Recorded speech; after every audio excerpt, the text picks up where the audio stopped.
વડોદરા મહાનગરપાલિકાના ઐતિહાસિક નિર્ણય 14 વર્ષ બાદ રોજમદારી સફાઈ સેવકોને કાયમી ધોરણે નિમણૂક કરવામાં આવ્યા.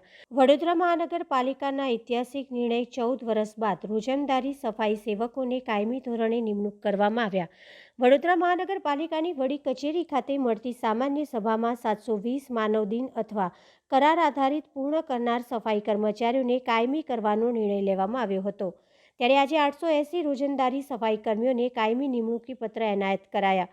વડોદરા મહાનગરપાલિકામાં ફરજ બજાવતા વિવિધ વોર્ડના રોજમદારી સફાઈ સેવકોને કાયમી ધોરણે નિમણૂક કરવાના હુકમનું વિતરણ સમારંભ યોજવામાં આવ્યો. કાયમી કરાયેલા સફાઈ કર્મચારીઓનો પગાર પે સ્કેલ 14,800થી લઈને 47,100 સુધી રહેશે. વડોદરા મહાનગરપાલિકામાં ફરજ બજાવતા વિવિધ વોર્ડના 880 જેટલા રોજંદારી સફાઈ સેવકોને આજે વડોદરાના ગાંધીનગર ગૃહ ખાતે કાયમી ધોરણે નિમણૂક કરવાના હુકમ એનાયત કરવામાં આવ્યા હતા. પોતાના 720 માનવ દિન અથવા કરાર આધારિત રોજમદારીના પૂરા કરનાર સફાઈ કર્મીઓને કાયમી કરવાની નિમણૂક કરવામાં આવી, જેમાં મોટી સંખ્યામાં સફાઈ સેવકો માટેના આ કાર્યક્રમમાં ઉપસ્થિત રહી તમામ રોજમદારી સફાઈ કર્મીઓ જે કાયમી થવાના છે તેઓને અભિવાદન સાથે બિરદાવ્યા હતા. મોટી સંખ્યામાં આવેલા સફાઈ સેવકો દ્વારા વડોદરા ગાંધીનગર ગૃહ સુધી રેલી યોજી એકબીજાનું મોઢું મીઠું કર્યું, ડીજે તાલ પર ઝૂમી ઉઠ્યા અને ફટાકડા ફોડી આ ઐતિહાસિક નિર્ણયને બિરદાવ્યો હતો. સફાઈ સેવકો તેમજ સમાજના અગ્રણી નરેશ સોલંકીએ વડોદરા મેયર, ડેપ્યુટી મેયર, સ્થાયી સમિતિના અધ્યક્ષ, વડોદરા મ્યુનિસિપલ કમિશનર અને સૌથી વધારે વડોદરા ભારતીય જનતા પાર્ટીના અધ્યક્ષ ડૉક્ટર વિજય શાહનો આભાર વ્યક્ત કર્યો હતો અને વધુમાં જણાવ્યું હતું કે આશા કરતાં વહેલા તેમના જૂના પ્રશ્નોનો ઉકેલ આવ્યો. આ પ્રસંગે deputy municipal commissioner Hasmukh Prajapati, વડોદરાના મેયર પિંકીબેન સોની, ડેપ્યુટી મેયર ચિરાગ બારોટ, સ્થાયી સમિતિના અધ્યક્ષ ડૉક્ટર શીતલ મિસ્ત્રી, વડોદરા ભારતીય જનતા પાર્ટીના અધ્યક્ષ ડૉક્ટર વિજય શાહ વિશેષ ઉપસ્થિત રહી કાયમી થયેલા સફાઈ કર્મીઓની નિમણૂક પત્રને એનાયત કર્યા હતા.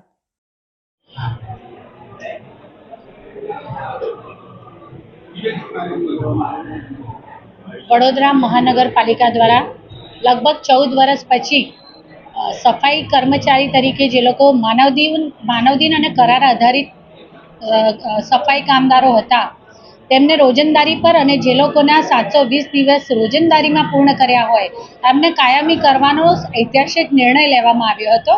જે અન્વયે આજ રોજ લગભગ 880 જેટલા સફાઈ સેવકોને જે લોકો રોજમદારીમાં કામ કરી રહ્યા હતા તેમને કાયમી કરવાના ઓર્ડર બજાવવાનો કાર્યક્રમનું આજરોજ આયોજન કરવામાં આવ્યું હતું. 31/10/2023 સુધી જે લોકો રોજમદારી પર હતા અને એમને 720 દિવસની કામગીરી પૂર્ણ કરેલ છે તેઓને કાયમી કરવાના આજના કાર્યક્રમમાં આજે એ લોકોને એમના નોકરી માટેના લેટર આપવામાં કાયમી કરવાના લેટર આપવામાં આવનાર છે, જેનો ગ્રે પેડ લગભગ 14,800થી લઈ અને 47,100 સુધીનો, એટલે ચોક્કસ કહી શકાય કે સફાઈ સેવકો માટે આજે આપ જોઈ રહ્યા છો કે ખૂબ ખુશીનો માહોલ છે. અને લગભગ 14 વર્ષ પછી વડોદરા મહાનગરપાલિકામાં આવી રીતે સફાઈ કામદારોને કાયમી કરવાનો ઐતિહાસિક નિર્ણય લેવામાં આવ્યો છે. વડોદરા શહેરમાં આજુબાજુના વિસ્તારના ગામોનો જ્યારે સમાવેશ થયો છે ત્યારે સ્વાભાવિક રીતે સફાઈ કર્મીઓની પણ જરૂરિયાત વધવાની જ છે. અને આ નિર્ણય માત્ર 1200 એકમ ઊભા કરવા પૂરતો નથી, પરંતુ જેઓ 720 દિવસ માનવ દિનના પૂર્ણ કરશે એ લોકો રોજમદારી પર અને જે લોકો રોજમદારીના 720 દિવસ પૂર્ણ કરશે એ લોકોને કાયમી કરવામાં આવશે. એટલે કહી શકાય કે એક રીતની આ સાયકલ, એક ચેઇન પેટર્ન સ્ટાર્ટ કરવામાં આવી છે, જેથી કરી અને વડોદરા શહેરને સ્વચ્છ બનાવવાનું અને સ્વચ્છતાના માર્ગે સ્વચ્છતા અને આદરણીય વડાપ્રધાન ભાઈ શ્રી નરેન્દ્રભાઈ મોદીજીનું સ્વચ્છ ભારતનું સ્વપ્ન પણ આપણે પરિપૂર્ણ કરી શકીશું. આ માટે હું જે પણ આજે સફાઈ સેવકોને કાયમી કરવામાં આવનાર છે તેઓને ખૂબ ખૂબ અભિનંદન પાઠવું છું. સાથે સાથે જે લોકો રોજિંદારી પર ચડનાર છે એ લોકોને પણ હું અગ્રિમ શુભકામનાઓ પાઠવું છું. સમય એટલે જે કાયદાકીય જે 720 દિવસને 3 વર્ષ થાય જે પ્રમાણે પહેલેથી જે પ્રથા છે 720 દિવસની એનું પાલન કર્યું છે વડોદરા મહાનગરપાલિકાએ. અને બહુ સારો મેસેજ છે સમાજમાં, વાલ્મીકી સમાજમાં, કે સત્તાધારી પાર્ટી એવા ભારતીય જનતા પાર્ટીના વિજય શાહ સાહેબના નેતૃત્વમાં અને મેયરશ્રી, ડેપ્યુટી મેયર, ચેરમેનશ્રી, આ બધાનો વાલ્મીકી સમાજ તરફથી એક સફાઈ કામદાર આગેવાન તરફથી બહુ સારો મેસેજ સમાજમાં પહોંચે. અને વડોદરામાં ગુજરાત સરકારમાં એમાં બી પણ વડોદરામાં બહુ ઐતિહાસિક નિર્ણય લેવાયો છે. 1200 માણસનો મહેકમ જે 1982 પછીનો આ પહેલો એક આ ઐતિહાસિક નિર્ણય છે અને સારો છે. ઘણા બધાના લોકોના એવા મિસઅન્ડરસ્ટેન્ડિંગ લીધે ઘણ સમય બી બહુ ટાઈમસર નહોતું થયું, પણ અમારા એક સફાઈ કામદાર સંઘર્ષ સમિતિ ઊભું થવાથી બધાને ન્યાય મળ્યો છે અને વારંવાર જેમ અમે રજૂઆત કરી છે એનું કંઈ ને કંઈ નિર્ણય આવ્યો છે, નિરાકરણ આવ્યો છે. એના બદલ હું બહુ આભાર માનું છું અને જે લોકો બેઠા હતા બગાડવા માટે એમનો બી હું આભાર માનું છું, કેમ કે એમને નોકરી નથી કરી એટલે એમના દિવસો નહોતા થયા. એનું કારણ કોર્પોરેશન પર ટોપનો ટોર છે એ અતિશય ખોટો છે અને આ સાચો નિર્ણય હતો એ નિર્ણયની જય થઈ. એ રીતે અનેક વખત લડાઈ લડી, આજે ફળ મળ્યું છે, શું કહેશો?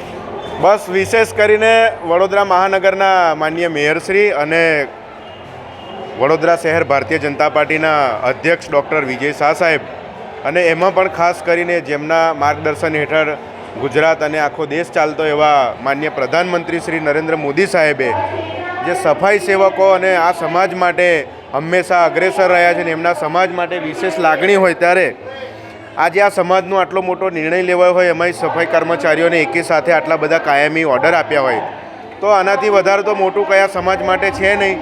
અને એમાં પણ રાજ્યના મુખ્યમંત્રી અને ભારતીય જનતા પાર્ટીના અધ્યક્ષ એવા પ્રદેશના CR પાટીલ સાહેબ ખાસ કરીને કોર્પોરેશનમાં સભામાં સૌ કાઉન્સિલરો, ચેરમેન, ડેપ્યુટી મેયર અને ભારતીય જનતા પાર્ટીના સૌ આગેવાનો અને સૌ સમાજના લોકોનું એટલે કે વાલ્મીકી સમાજના લોકોને આટલો મોટો નિર્ણય સાથે આજે સન્માન સાથે ઓર્ડર આપ્યા છે કાયમી ધોરણે, તો એમના પરિવાર અને એમનું ગુજારણ સારું રહેશે, સાથે એ લોકો પણ વડોદરાને સ્વસ્થ રાખવામાં અગ્રેસર રહેશે એવી હું ભારતીય જનતા પાર્ટી અનુસૂચિત જાતિ મોરચા દ્વારા ખાતરી આપું છું. અને આજે ફરીવાર એકવાર સમાજ તરફથી હું ભારતીય જનતા પાર્ટીનો, મેયરનો અને ડેપ્યુટી મેયર, ચેરમેનશ્રીનો, દંડકશ્રીનો સૌનો ખૂબ ખૂબ આભાર માનું છું. 850થી વધારે લોકો કાયમી છે અને 200-250 લોકોથી વધારે રોજમદાર લોકો છે. અને રોજમદારમાં પણ માનવ દિન પણ હંગામી કર્મચારીઓ છે એવા લોકોનું બી પરિવર્તિત થશે એવું માન્ય મેયરશ્રી તરફથી સૌને કહેવામાં આવ્યું છે. પણ વહીવટ બી આમાં પૂરેપૂરું ધ્યાન આપીને અને સમાજના લોકો સારી રીતે એમના બાળકોનું ઉત્થાન કરી શકે એવું નિર્ણય લેવાયો છે, તો હું કમિશનર સાહેબનો બી આભાર માનું છું. 14 વર્ષ પછી આ નિર્ણય લેવામાં આવ્યો છે. આમ તો 14 વર્ષ એટલે કે કામ કરતા હતા એટલે 14 વર્ષ છે. આમ તો આ મહેકમ એક રાજ્ય તરફ કોર્પોરેશન અને રાજ્ય તરફથી આ નિર્ણય લેવાતો હોય છે, એટલે મહેકમ મંજૂર કર્યું એ મહત્ત્વનું છે આમાં. કેમ કે 14 વર્ષ એટલે કે અલગ અલગ રીતે બધા કામ કરતા હતા, એટલે એમાં એકી સાથે આટલા બધાને કરવું એટલે એક નિર્ણય મહેકમનો લેવો એ જરૂરી હતો, એટલે મહેકમ સાથે કાયમ કર્યા છે, એટલે હું કોર્પોરેશનનો આભાર માનું છું. Subscribe now and press the bell icon. Never miss an update.